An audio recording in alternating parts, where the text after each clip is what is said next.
Bonjour. Bonjour à tous, merci d'être là. J'en déduis que vous n'avez pas encore marre d'entendre parler de ChatGPT à toutes les sauces. Moi, ça me fait plaisir parce que justement, je vais vous parler de ChatGPT et plus précisément, je vais essayer de vous donner des clés de compréhension, notamment sur le buzz, essayer de comprendre d'où vient ce buzz, les enjeux et les impacts sur nos métiers de dev. Ah, attendez, je vais me mettre la télécommande. Voilà, ça marche. Donc, je m'appelle Marie-Alice Blett, je travaille à Worldline et, comme vous le voyez, je ne suis pas data scientist, j'ai plutôt un profil dev. Par contre, je suis dans une équipe de R&D, qu'on appelle Labs, parce que ça sonne bien. Et dans cette équipe de R&D, je suis dans une sous-équipe qui est spécialisée en IA, et mes collègues sont des experts, des chercheurs, des docteurs en intelligence artificielle. Et justement, ce que je veux vous partager, c'est mon point de vue de dev qui est immergé dans cette équipe qui parle de ChatGPT du matin au soir depuis décembre dernier. Alors, tout au long de la présentation, je vais vous faire des petits sondages, des petits votes comme ça, là, illusion, réalité. Il ne vous aura pas échappé que c'est le titre de ce talk. Et on va commencer tout de suite avec une question simple. Donc, ChatGPT est partout, dans tous les médias, dans toutes les conversations. Je voudrais savoir, est-ce que vous en pensez? Est-ce que vous pensez que c'est une illusion? Si vous pouvez lever la main. Ou est-ce que vous pensez que c'est la réalité, que ChatGPT est bien partout? Voilà, voilà, je pense qu'on est globalement d'accord. On va essayer de regarder ça un peu plus précisément. Vous avez peut-être vu cette statistique passer. Donc ça, c'est le temps qu'il a fallu pour que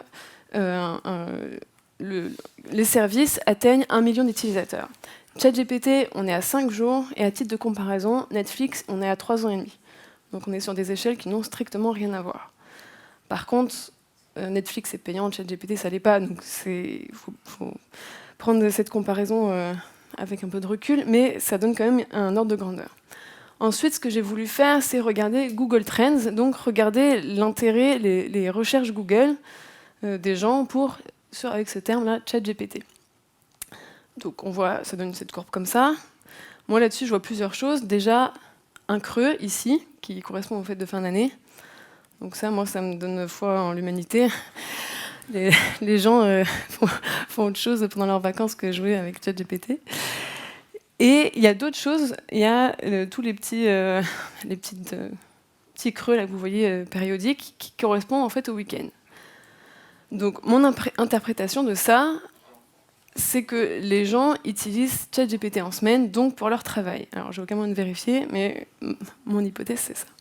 Puis après on voit que cette courbe globalement elle augmente, mais en fait il faudrait avoir un point de comparaison pour savoir voilà, à quel point elle augmente.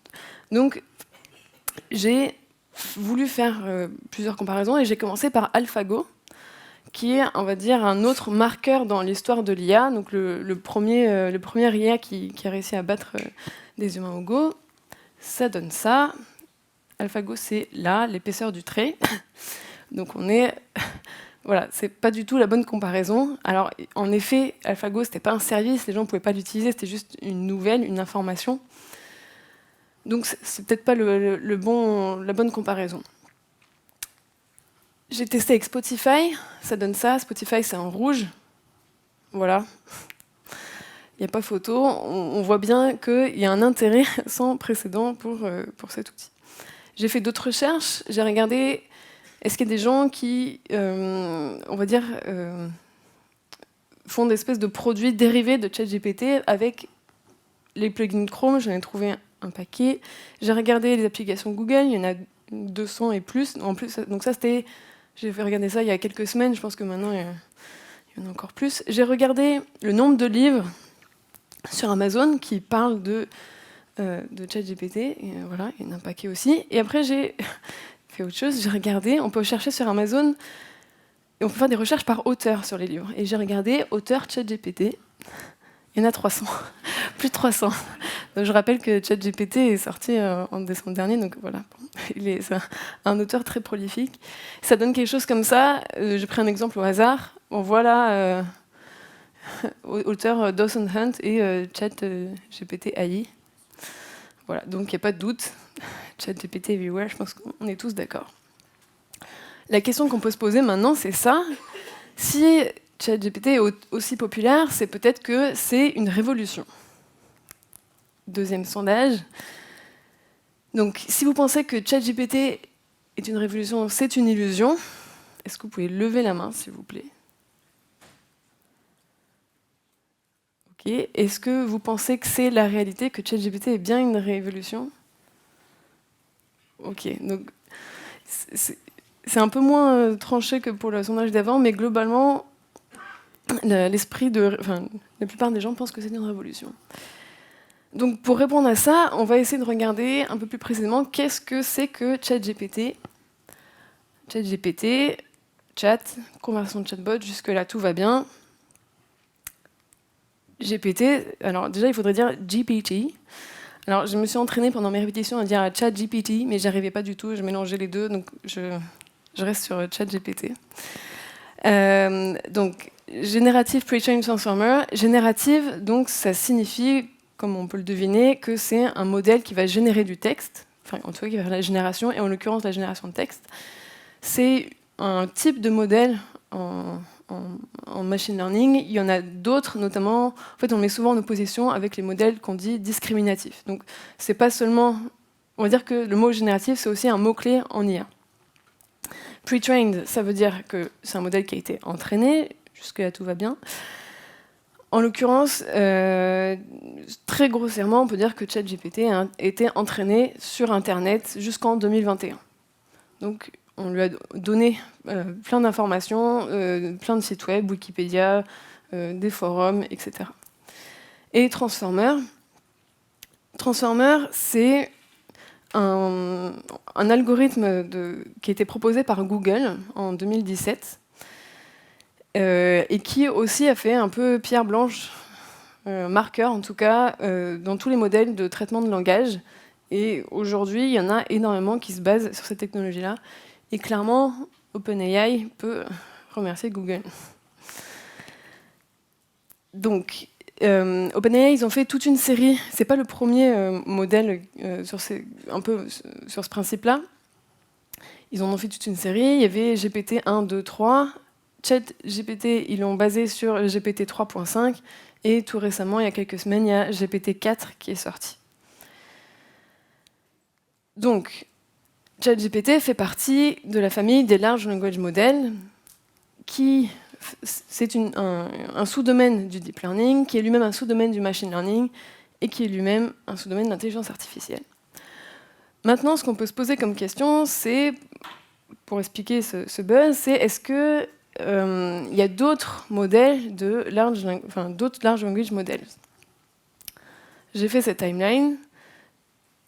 Je pense que j'en ai oublié. Là, donc, depuis GPT-3, qui est sorti courant 2020, il y en a eu une vingtaine. Je pense qu'il voilà, y en a sûrement d'autres. Là-dedans, il y en a qui sont open source et d'autres pas. En tout cas, voilà, il y en a un paquet. Deuxième chose qu'on peut se demander, c'est est-ce que ChatGPT a une caractéristique différente de ces autres modèles? Est-ce qu'il est particulièrement gros? Vous avez peut-être entendu ça, ChatGPT est un gros modèle. En fait, en deep learning, on parle souvent de nombre de paramètres. Globalement, ça correspond au nombre de connexions des réseaux de neurones, très grossièrement. Donc j'ai trouvé cet article d'un papier, vous avez les références sur le côté. Eux, ce qu'ils mettent en évidence, c'est qu'il y a bien eu un gap dans l'histoire des paramètres des modèles de machine learning qui est mis en évidence là avec les deux lignes rouges. En gros, ils ont mis ces deux lignes-là pour dire, regardez, il y a un saut là, à cet endroit-là, sur le nombre de paramètres. Globalement, en fait, ChatGPT, on n'a pas une idée précise, mais les estimations sur le nombre de paramètres, c'est globalement dans le tas là que vous avez en haut à droite. Donc ChatGPT, il ne se distingue pas, en tout cas, par son nombre de paramètres. Clairement, est-ce qu'on est sur une disruption technologique, Pour moi, pas tout à fait. On est plutôt sur une évolution technologique. Ce qui fait la force de OpenAI et de ce modèle ChatGPT, c'est pas forcément les algorithmes qu'ils ont mis en place, c'est beaucoup la qualité des données. Ils ont créé un dataset voilà, avec sur lequel ils ont beaucoup travaillé, et tout leur système basé sur du feedback humain, et qui fait que pour les modèles open source, ils ont un peu de mal à concurrencer ça, parce qu'ils n'ont pas les mêmes moyens. Puis il y a autre chose, pour moi c'est ça, et ça c'est très important. Vous avez vu, il y a une vingtaine d'autres modèles modèles de langage. Est-ce que vous en avez entendu parler avant? Peut-être pas. Parce que en fait, c'était des papiers de recherche ou c'était des API. Voilà, quelque chose de pas accessible, en tout cas pas autant accessible que ça, que tout un chacun peut utiliser. En plus, l'interface est agréable.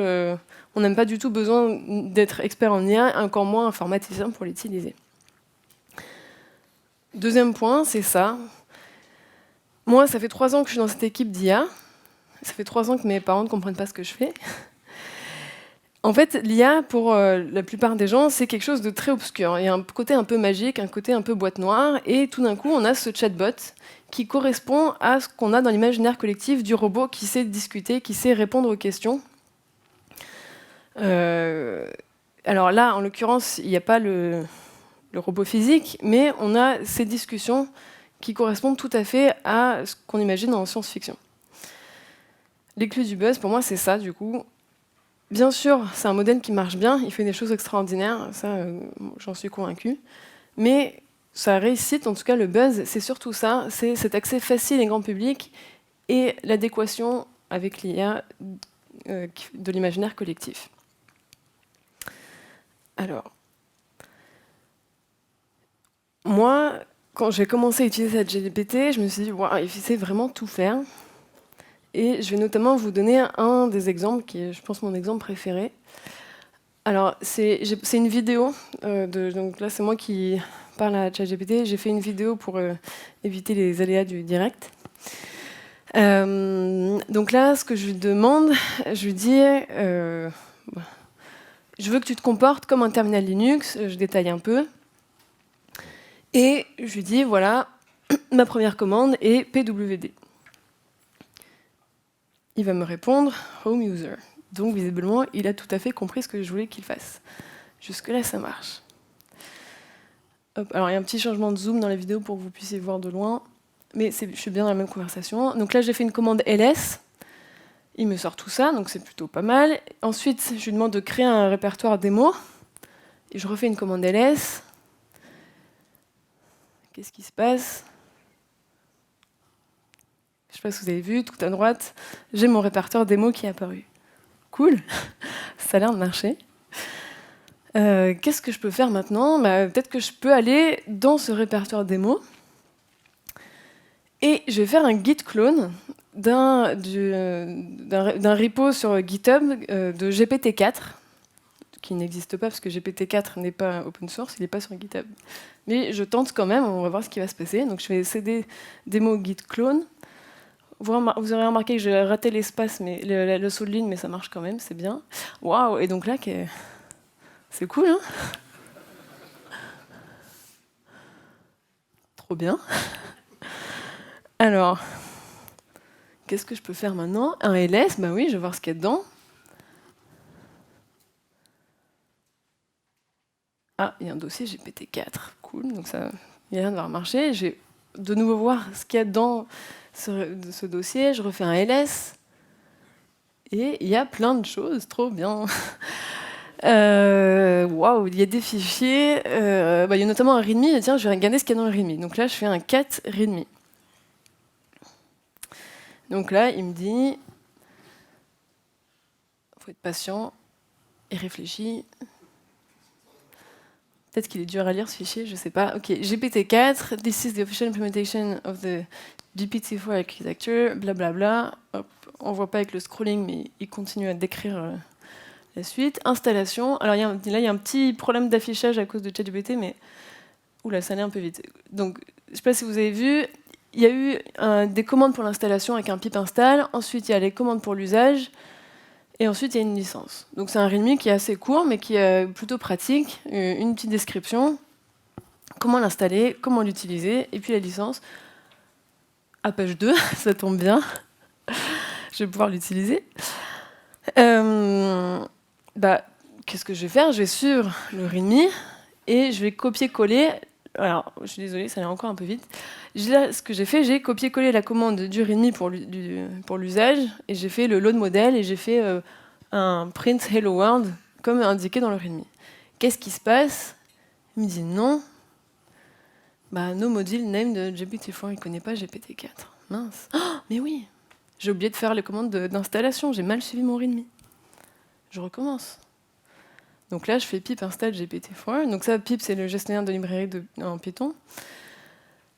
Donc là, je vais installer ma dépendance GPT-4. Ouais, ça marche, il se passe des trucs en tout cas. Ok, c'est bon à savoir. En fait, c'est GPT 4.1, 4-1 que j'utilise, c'est bien. Ok, donc il se passe des trucs. Pareil, ça scrolle un peu, mais... Ok. Donc ça a l'air compliqué, mais... Ouh, super. Successfully build GPT-4, maintenant il installe, et voilà, successfully install GPT 4.1, enfin 4-1.0.0. Trop bien. Et là, donc du coup, je refais ma commande d'import. Donc je fais modèle, load modèle, output predict, et après je print output. Donc je fais mon premier hello world comme indiqué dans le README. Là, ce que je fais, c'est je lui rajoute une petite commande pour lui rappeler que j'essaye de faire du Python. Parce que parfois il oublie. Et là, qu'est-ce qui se passe?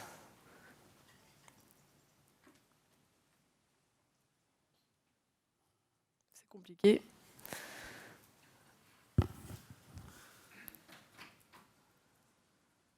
Attention. Yes, hello world, this is GPT-4 speaking. Trop bien. Donc juste pour rappel, ChatGPT, c'est GPT 3.5. GPT-4, c'est un modèle qui est proposé par OpenAI, mais qui est payant, auquel moi, comme ça, là, je ne peux pas y accéder. Et là, on dirait que j'ai trouvé un moyen de hacker le truc, j'ai accès à GPT-4 dans cette espèce d'environnement virtuel. Qu'est-ce que vous en pensez? Est-ce que c'est une illusion? Est-ce que vous pouvez lever la main? Alors vous, visiblement, vous n'êtes pas fait avoir. J'ai partagé ces petites démos sur LinkedIn avec des petites copies d'écran. Et en fait, c'est devenu complètement viral. J'ai eu 500 likes et reposts, etc. avec des gens qui disaient « Ouais, trop bien, trop bien ». Bon, alors, je vous rassure, d'habitude, j'ai mes 5 collègues de bureau qui likent mes posts. Hein. Alors, donc cet exemple-là, moi je le trouve assez impressionnant. Par contre, je suis pas sûre qu'il serve à grand-chose dans la vraie vie. Moi, j'utilise plutôt ChatGPT pour ce genre de choses. Est-ce que vous utilisez, je vais refaire un sondage, est-ce que vous avez déjà utilisé une fois dans votre vie ChatGPT sérieusement pour le travail ou en tout cas pour une tâche, pas pour raconter des blagues? Est-ce que vous pouvez lever la main? Ouais. Et est-ce que vous l'utilisez régulièrement, on va dire plus d'une fois par semaine? Et plus d'une fois par jour? Ok, quelques-uns. Alors, donc, globalement, ChatGPT marche bien sur certaines tâches. Moi, je trouve qu'il marche aussi très bien sur des tâches comme ça, où j'ai besoin de faire du code, je veux écrire quelque chose avec une librairie que je ne connais pas. Ça, c'était un exemple, je voulais faire un plugin GitLab. Je voulais utiliser l'API GitLab. J'ai commencé à regarder la doc, je me suis dit, oulala, ça va me prendre 2 jours. J'ai demandé à ChatGPT, et en 1 heure, j'avais un truc qui fonctionnait. Ça, c'est quelque chose que j'entends beaucoup autour de moi. En gros, ChatGPT est un peu l'équivalent de Stack Overflow pour les bons et mauvais côtés. C'est-à-dire que si vous avez un problème que personne d'autre a, vous ne trouverez pas la réponse dans Stack Overflow et vous ne trouverez pas non plus la réponse dans ChatGPT. Vous avez des problèmes de qualité dans les réponses de Stack Overflow, c'est pareil pour ChatGPT. Et puis, si vous avez besoin, quand vous êtes à faire un raisonnement complexe, ChatGPT n'y arrivera pas et probablement vous ne trouverez pas non plus la réponse sur Stack Overflow. J'ai essayé d'autres choses, lui faire des maths, pourquoi pas. Donc je lui demande combien font 2 plus 2, il me répond 4, ça va. Je lui demande une multiplication complexe, il me donne un résultat, donc 4 millions et quelques. Je lui demande, tu es sûr? Il me dit oui, je peux utiliser une calculatrice. Trop bien, d'accord, je ne savais pas que ChatGPT avait une calculatrice, mais d'accord, vas-y. Je veux bien, voilà. Parce que moi, je suis polie, je lui parle bien, ChatGPT. Et il me confirme, c'est bien son chiffre qui me dit 4 millions et quelques. Moi, je vérifie, je dis non. Alors, ça marche pas. Vous avez remarqué quand même qu'il n'est pas si loin de ça du résultat. Il m'a pas répondu quelque chose de complètement aberrant, mais c'est quand même pas bon. C'est un peu pareil quand on fait des tests avec les expressions régulières. Si je demande quelque chose de courant, comme un format monétaire, il va me donner quelque chose de très bien, avec une explication bien détaillée qui fonctionne. Je lui demande une expression régulière d'un truc complètement absurde, que j'ai inventé, qui ne fait strictement aucun sens. Il va répondre sur le même ton, une réponse très compliquée, mais qui est complètement fausse et qui n'a absolument aucun sens. Par contre, les explications sont très détaillées et plutôt convaincantes. Vous avez peut-être déjà vu ça aussi, se passer sur les réseaux sociaux. Voilà, il répond un truc en 6 étapes, très détaillé. Moi, je suis tellement impressionnée que j'en viens même à douter moi-même si les vaches ne font pas des œufs. Voilà. Donc on peut se demander pourquoi ChatGPT marche bien sur certaines tâches et pas du tout sur d'autres. Alors, on va regarder le principe de fonctionnement, c'est celui-ci. C'est l'idée, en fait, il va faire de la prédiction du mot suivant. Ça, c'est le principe de base. C'est un peu comme quand vous écrivez un SMS ou un message WhatsApp sur votre téléphone, vous avez l'espèce d'autocomplete qui vous propose le mot suivant. C'est comme si vous appuyez sur tout le temps, suivant, enfin, je clique sur le prochain mot que me propose mon téléphone. C'est un peu ça, en amélioré, en beaucoup plus puissant. Et puis après, il y a tout un système de garde-fous qui ont été mis en place par OpenAI pour vous empêcher de faire des blagues sexistes avec, il va refuser, ou si vous lui demandez des arguments, par exemple climato-sceptiques, il va refuser aussi. Donc ça, c'est les garde-fous, les pansements qu'a mis OpenAI sur ce principe-là. Mais le principe de base, c'est vraiment celui-ci, c'est qu'il n'est pas conçu pour générer du texte vrai, mais du texte plausible. Ça, c'est très important. Vous avez peut-être entendu des gens dire des choses comme ça. Il y a un problème, ChatGPT, ça ne va pas parce qu'il ne cite pas ses sources, ou ChatGPT invente quand il ne sait pas. Alors, c'est pas tout à fait juste. En fait, ChatGPT n'a pas de base de données. Quand vous lui posez une question, il ne va pas faire une recherche dans une base interne. En fait, c'est comme si moi je pose une question, ou si vous me posez une question du type 2 plus 2 égale 4, combien font 2 plus 2 ? Moi, je ne vais pas rechercher quelque part. Genre, je sais, ça fait 4. ChatGPT, c'est un peu ça, en fait. Il a appris plein de choses, et quand vous lui posez une question, il va s'inspirer de ce qu'il sait pour vous répondre. Il ne va pas faire de recherche. Donc, il n'y a pas de source, en fait. C'est même pas qu'il ne cite pas ses sources, c'est qu'il n'y a pas de source. Et pareil, il invente quand il ne sait pas. En fait, c'est même pas ça. C'est que pour lui, il n'y a pas de différence entre il sait et il ne sait pas. Quand je demande la question sur les expressions régulières, qui est très compliquée, il ne sait pas qu'il ne sait pas. Il va inventer quelque chose de probable. Je vais citer Yann Lequin. Vous avez peut-être déjà entendu dans la keynote un speaker en parler. Donc c'est la pointure du domaine française qui travaille maintenant chez Meta. Et il dit, est-ce que les modèles de type ChatGPT seront un jour fiables et factuels ? Et sa réponse, c'est non. Obviously, évidemment. Et en fait, évidemment, c'est pour ça, c'est ce principe, ce fondement de vrai versus plausible. La question d'après qu'on peut se poser, c'est ChatGPT n'est pas fiable, est-ce qu'il en devient inutilisable, voire dangereux ? Pour ça, j'ai fait un petit top 5 des problèmes de ChatGPT. C'est pas forcément exhaustif, il y en a peut-être d'autres. Ça, c'est mon point de vue. Sur les réseaux sociaux, comme LinkedIn, j'ai vu passer ce genre de post. Ça, c'en est un parmi d'autres. Donc, c'est quelqu'un qui dit « J'ai trouvé une super idée pour gagner du temps.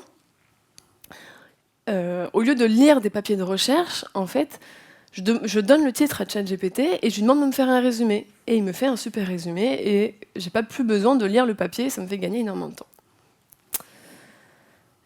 Qu'est-ce que vous pensez de ça? Est-ce que vous pensez que c'est une illusion? Ou est-ce que vous pensez que c'est la réalité? Donc là, c'est un peu plus compliqué. En fait, ChatGPT, sur cet exemple, quand on lui donne un titre de papier de recherche, il n'a pas accès au papier. Même s'il a été publié en 2021, peut-être qu'il l'a vu, mais il n'a pas accès, il n'a pas une base de données avec sa liste de papiers. Ce qui se passe très probablement, c'est que simplement, il invente un résumé à partir du titre. Et ça, vous voyez, ça porte vraiment à confusion, parce que ChatGPT ne va pas vous répondre qu'il ne sait pas. Il va vraiment faire ce résumé, et la personne qui a écrit ça, donc ça c'est quelqu'un qui apparaît sur mon LinkedIn, c'est quelqu'un qui était chercheur en machine learning, donc qui connaît le domaine, et normalement il ne devrait pas se faire avoir. Donc vous imaginez que des gens qui sont complètement étrangers à ce domaine-là peuvent vraiment se faire avoir aussi. Il y a pas, on va dire que c'est vraiment assez facile. Puis après, il y a un élément qui, pour moi, je trouve, porte encore plus à confusion, c'est que dans le premier exemple, sur les œufs de vache, il va vous répondre. Si je pose une autre question, mais complètement absurde, sur le Covid, il va me dire non. Et puis il va me renvoyer sur voilà, des faits scientifiques autour du Covid. Pareil pour la Terre est plate. Qu'est-ce qui se passe dans ces deux derniers cas? C'est les garde-fous de OpenAI. En fait, ils ont détecté que c'était des sujets sensibles. Voilà, Covid, parce que c'est un sujet de santé, la Terre est plate, parce que c'est un sujet complotiste connu. Le premier, par contre, non. Et donc, du coup, on a des cas où on laisse ChatGPT raconter ce qu'il veut, et des cas où OpenAI dit non, stop, voilà, pansement, répond quelque chose de vrai. Et donc, pour moi, de mon point de vue, ça porte encore plus à confusion. Pour information, si vous allez sur le site d'OpenAI, vous avez ce qu'ils appellent un playground auquel vous pouvez accéder, et vous pouvez tester la complétion de texte sur des modèles précédents, notamment GPT-3. Donc ça, c'est un GPT-3 dans le playground. Et vous voyez que lui, il n'a aucun problème pour me donner des arguments sur le fait que la Terre est plate. Ensuite, vous avez peut-être vu aussi se passer ce genre d'informations, que ChatGPT arrive à passer le barreau, ou alors arrive à répondre à des questions de l'examen de Polytechnique. Alors, ces informations, moi je trouve qu'elles ont été un peu amplifiées par les médias, pour faire un peu le buzz. Moi, de mon point de vue, le barreau, c'est essentiellement des informations par cœur. Ça ne me choque pas tellement que GPT-4, donc, qui est le modèle suivant, qui a vu encore plus d'informations que ChatGPT, soit capable d'y répondre. Pour l'examen de Polytechnique, il montre, donc ça c'est ce que vous avez sur la droite là, on a l'impression que GPT-4 arrive à faire un raisonnement complexe. Alors, moi, je suis un peu sceptique par rapport à ça. Les examens de Polytechnique de physique, ils sont tous à peu près sur le même format, c'est-à-dire, première question très proche du cours, en fait, c'est un exemple qui a été sûrement vu en cours, même si la réponse est un peu longue, c'est quelque chose de connu, et puis la question numéro 2, tout de suite, beaucoup plus compliquée. Et bizarrement, on ne voit pas ChatGPT ou GPT-4 répondre à la question 2. Donc ça, oui, c'est impressionnant, parce qu'il arrive très bien à comprendre la question, et il arrive à donner un résultat qui est complètement convaincant. Par contre, moi, je suis persuadée qu'il n'y a pas eu de vraie réflexion de sa part, que c'est simplement qu'il a vu beaucoup d'autres exemples de ce type. Peut-être que je me trompe, mais je vais remettre un coup de Yann Lequin pour vous convaincre. Globalement, ChatGPT et compagnie sont très impressionnants, mais en fait, ils ne sont pas capables de réflexion. En tout cas, aujourd'hui, ce n'est pas le cas. Donc le problème numéro 1, pour moi, c'est ça, c'est que ça génère ce que l'utilisateur veut voir et donne l'impression d'intelligence et de raisonnement. Et on peut se faire avoir vraiment très très facilement. Pour le problème suivant, j'ai fait cette expérience, je lui ai demandé de me générer une offre d'emploi pour un poste de développement full stack. J'ai fait ça 10 fois, j'ai eu une offre au masculin. Impossible d'avoir une offre neutre ou au féminin. Bizarrement, j'ai fait la même chose avec juste développement, donc sans le full stack. Et là, j'ai le petit classique HF, entre parenthèses, là, qui apparaît par magie. Et aussi, aussi systématiquement. Donc là, je ne sais pas très bien ce qui se passe. Je me dis, mon hypothèse, c'est qu'il y a un garde-fou, un pansement d'OpenAI qui apparaît pour le poste de développement. Par contre, le fait de mettre full stack, pour une raison que je ne connais pas, ça contourne ce petit pansement et on a ce biais-là qui apparaît. Globalement, c'est un problème connu en IA. Tous les modèles d'IA reflètent les biais de leur dataset d'entraînement. Et dans tous les datasets d'entraînement qui sont publics, il y a des biais. ChatGPT n'y échappe pas. Problème numéro 2, c'est celui-ci, des contenus uniformes et fades et ce renforcement des stéréotypes. On va dire qu'en soi, c'est embêtant, mais ce qui est plus grave, c'est quand ChatGPT et ses dérivés sont inclus dans tous les outils que vous utilisez au quotidien, comme l'a annoncé Microsoft par exemple. Vous avez aussi sûrement vu ça, des étudiants qui utilisent ChatGPT ou des pirates informatiques qui utilisent ChatGPT pour écrire des malwares. J'ai vu cet exemple sur un blog d'une entreprise qui est spécialisée en sécurité. Ils ont essayé de faire écrire à ChatGPT un malware. Premier essai, OpenAI leur dit non. Deuxième essai, ils arrivent à le contourner et ils ont un malware et ils disent que c'est un malware extrêmement performant. Ils sont assez impressionnés. Je les crois sur parole parce que c'est pas mon domaine. Mais le problème numéro 3, c'est ça, c'est l'utilisation malicieuse de ChatGPT. Par contre, je voudrais insister là-dessus, c'est que ChatGPT, ça reste un outil. Il ne peut pas avoir d'intention en lui-même, bonne ou mauvaise. En fait, il ne peut pas être malicieux en lui-même. On a un peu, en tant qu'humain, en fait, on va projeter des choses sur ChatGPT, encore plus qu'on a cette idée de la science-fiction, avec le robot qui a des sentiments, des idées, etc. Là, on n'y est pas du tout.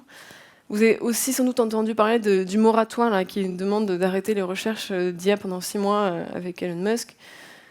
Moi, je pense que ça surfe un peu aussi sur cette vague de peur de l'IA contre l'humanité, etc. Pour le moment, on n'y est pas du tout. Les risques, ils sont pas là. Ensuite, OpenAI, vous aurez sans doute remarqué qu'il y a Open dedans.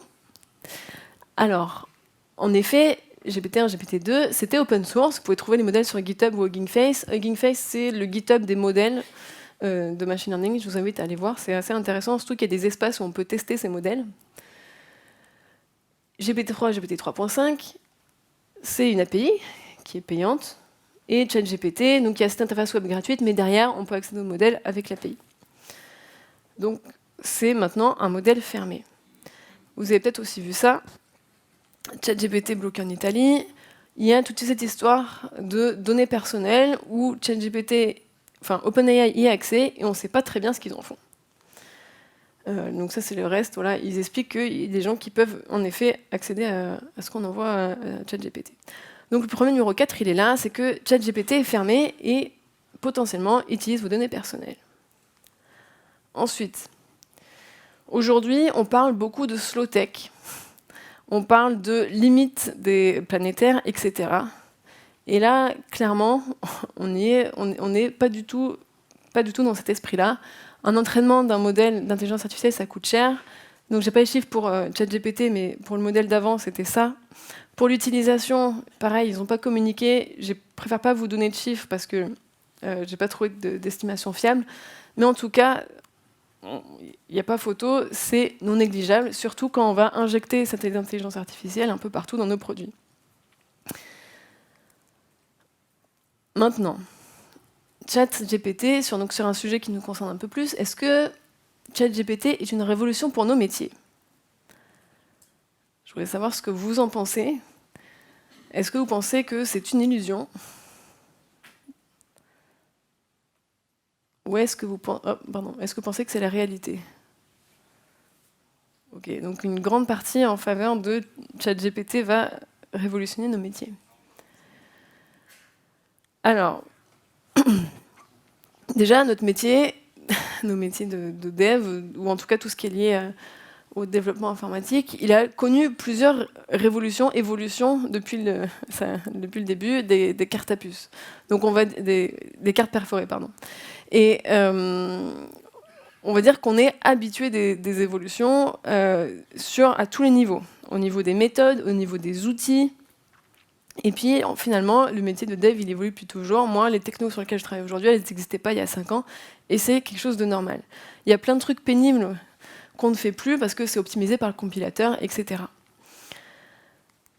L'IA pour le dev, elle existe depuis quelques temps déjà, notamment avec Copilot et leurs concurrents.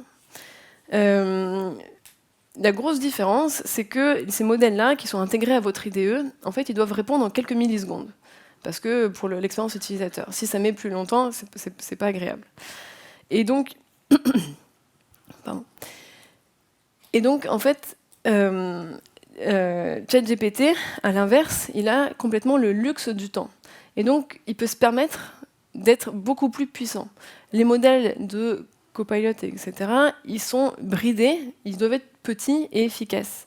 Alors que ChatGPT, il peut vraiment être plus puissant. Donc, pour moi, ça, c'est important. Et après, il y a le deuxième point, c'est que, je ne sais pas si vous avez testé, mais globalement, ça change la manière de coder. En fait, on est obligé de coder d'une certaine façon, mettre des commentaires d'une certaine façon pour que ce soit efficace. Et il y a un côté un peu intrusif qui fait que l'adoption, elle peut être un peu difficile. Il y a une courbe d'apprentissage qui n'est pas négligeable. Pour ChatGPT, ce n'est pas le cas. Vous savez utiliser Stack Overflow, vous savez utiliser ChatGPT à peu près. Voilà, ça demande un peu d'habitude pour bien faire des prompts qui marchent bien, mais c'est beaucoup plus intuitif. Mon avis, c'est ça. C'est que oui, nos métiers vont changer, il n'y a pas de doute. Mais la partie de génération de code dans le métier de développeur, c'est pas la partie qui prend le plus de temps, et c'est pas là où est la valeur ajoutée. Actuellement, ChatGPT, il n'est pas capable de réflexion, il n'est pas capable de résoudre vos problèmes pour vous, il n'est pas capable de faire de la conception, il n'est pas capable de comprendre vraiment les besoins utilisateurs. Il peut vous aider à faire tout ça, mais vous remplacer, pas tout à fait. En résumé, est-ce qu'on est sur une disruption technologique? Pas tout à fait, on est plutôt sur une évolution. Par contre, le buzz est tout à fait mérité. Le principe de base, c'est ça, le mot suivant probable, donc la différence entre le vrai et le plausible, plus les garde-fous d'OpenAI. Ce qui fait que ChatGPT est très bien pour un usage créatif et beaucoup moins bien pour répondre à des questions où vous avez besoin de vérité. Alors, si on ne peut pas l'utiliser pour répondre à des questions, c'est un peu dommage que ce soit un chatbot. Et pour les problèmes, ça va être ça, donc une mauvaise utilisation, que ce soit volontaire ou non, une uniformisation des contenus, les impacts pour l'environnement, et puis le fait que le modèle soit fermé et on ne sait pas très bien ce qui est fait de nos données. Par contre, on est aujourd'hui clairement sur une évolution tech exponentielle. On voit bien que dans les news, ça fuse dans tous les sens, à la fois d'un point de vue grosse entreprise, comme Google, Microsoft, etc., comme Facebook aussi, que dans le monde de l'open source. Et je pense qu'il est très difficile de prévoir ce qui va se passer dans 5 ans, pas possible. Là, on est même à l'horizon 6 mois, même 1 mois, c'est déjà très compliqué. Donc là, tout au long de cette présentation, je vous ai répété que ChatGPT n'est pas capable de réflexion. Alors, la semaine dernière, j'ai vu un article de gens qui font ce qu'ils appellent de l'auto-prompting, c'est-à-dire qu'ils utilisent ChatGPT pour se prompter lui-même. Et ce qui se passe avec ça, c'est qu'ils arrivent à découper une tâche en plusieurs tâches et à les faire résoudre donc, par ChatGPT. Et là, clairement, en voyant ça, on peut se dire qu'il y a quand même un début de raisonnement. Enfin, voilà, le fait de pouvoir faire un enchaînement de tâches comme ça change un peu la donne. Donc, pour moi, il y a un défaut majeur dans les fondations, ce vrai versus le probable. Est-ce que c'est ce que répète Yann Lequin, que ça va pas, du coup, ça ne va pas changer la face du monde? Mais le cerveau humain, on a vraiment du mal à comprendre les évolutions exponentielles, on n'est pas câblé pour ça. Et donc, clairement, prédire l'avenir, là, c'est complètement impossible. Je vais vous poser une dernière question. Voilà. Est-ce que vous pensez que c'est une illusion? Ou une réalité? Ok. Pour la réponse, on peut rester en contact. Et on a 4 minutes pour les questions.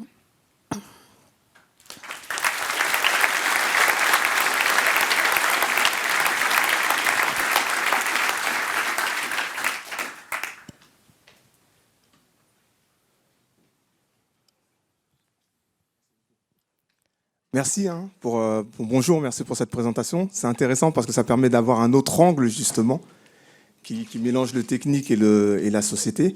J'ai une petite question. Étant donné que plus les conférences avancent et on commence à voir que ChatGPT c'est plus de l'estimation que du raisonnement. Est-ce que justement, quand on dit justement que il nous dit ce qu'il a l'habitude de voir et ce qu'on souhaite voir ou ce qu'il a vu, est-ce qu'on serait pas malheureusement, est-ce qu'on serait pas possiblement malheureusement devant le parfait outil de propagande? C'est une très bonne question. Et je pense que, en fait, si, c'est une question que j'ai vu beaucoup passer sur les papiers, les recherches sur ChatGPT. L'effet de, en fait, on a les idées de son propre cercle. En fait, oui, ils sont amplifiés là-dessus. OpenAI a essayé de mettre ses... D'ailleurs, pardon, je me corrige, c'est quelque chose qui a été démontré sur le GPT-3, où il n'y avait pas du tout de filtre. J'ai vu des papiers qui disaient le GPT-3, c'est un énorme problème, on ne peut pas le rendre public à cause de ça. OpenAI, là, ils ont vraiment essayé, avec ce système de garde-fou, d'éviter ça sur les théories du complot, sur le fake news sur le Covid, etc. Malheureusement, ces garde-fous, en fait, ils ne sont pas infaillibles, parce qu'ils ne corrigent pas le problème de fond que vérité versus plausible. Donc, je suis d'accord avec vous, c'est un problème. Après, voilà, où est-ce qu'on en est? Qu'est-ce que fait OpenAI? Ça peut limiter oui. Merci beaucoup. Merci beaucoup pour la présentation, ça soulevait pas mal de voiles sur ChatGPT. Il y a un autre buzzword en ce moment sur les modèles, c'est l'interprétabilité et la justesse des modèles. Là, ce qu'on voit, c'est que c'est pas interprétable. On ne sait pas, c'est fermé, notamment ChatGPT 3 et ChatGPT 4. Très probablement, l'UE va légiférer aussi sur cette partie. Du coup, ça pose la question de savoir également, sous cet angle, qu'est-ce que va devenir ChatGPT? Comment ça va se passer? Est-ce qu'ils vont plutôt devoir travailler sur la partie interprétabilité pour pouvoir expliquer le raisonnement de ChatGPT, ou est-ce que ça va juste tomber parce que c'est une illusion? Et donc, on rejoint ce que vous disiez, illusion-réalité. Moi, il y a pas mal de questions où je n'ai pas répondu parce que je ne sais pas. Voilà. Et donc, ma question, c'est pas vraiment une question, mais c'est de savoir... comment OpenAI en fait envisage le futur de ChatGPT? Alors, moi, je suis pas OpenAI, donc je peux pas vraiment y répondre. Par contre, je suis tout à fait d'accord avec tout ce que vous avez dit. Et je pense que le besoin de contrôle et tout ce qui est éthique, c'est quelque chose qui est demandé par la communauté. Il n'y a pas de doute. Oui. Je peux peut-être répéter la question, sinon. Ah. Aujourd'hui, au niveau de la propriété intellectuelle, si on prend une IA telle qu'on pourrait se dire, voilà, elle a appris, donc c'est à elle. Donc tout ce qu'elle génère, pour moi, est propriété intellectuelle de l'IA. Est-ce que c'est une réalité demain, ou comment ça se gérer? Alors pareil, je ne vais pas pouvoir répondre vraiment précisément, je peux juste donner des idées. Oui, on est d'accord que c'est un problème. Sur les IA génératives d'images, il y a eu un cas aux États-Unis où en fait la cour, je sais pas, enfin bref, l'instance qui décide a décidé que ce qui était généré par l'IA générative n'était pas possible, c'est pas possible de le mettre sous copyright. Donc déjà, en fait, ça appartient à personne. Donc le statut, par exemple, de prompt artiste, c'est pas possible. Voilà. Et en effet, sur le texte, j'ai pas tant vu que ça, mais sur les images, j'ai vu beaucoup d'artistes qui se soulevaient en disant non, je veux pas que ce que je fais, ça soit utilisé par des modèles d'IA générative. Ouais. Mais voilà, je pense que c'est sûr qu'il va se passer des choses dans ce domaine-là dans les mois à venir. Le problème, c'est toujours ça, c'est que la recherche est plus lente que la législation, en fait. On avance technologiquement, et puis ensuite, voilà. Je crois que c'est fini, on n'a plus le temps pour les questions. Merci beaucoup à vous.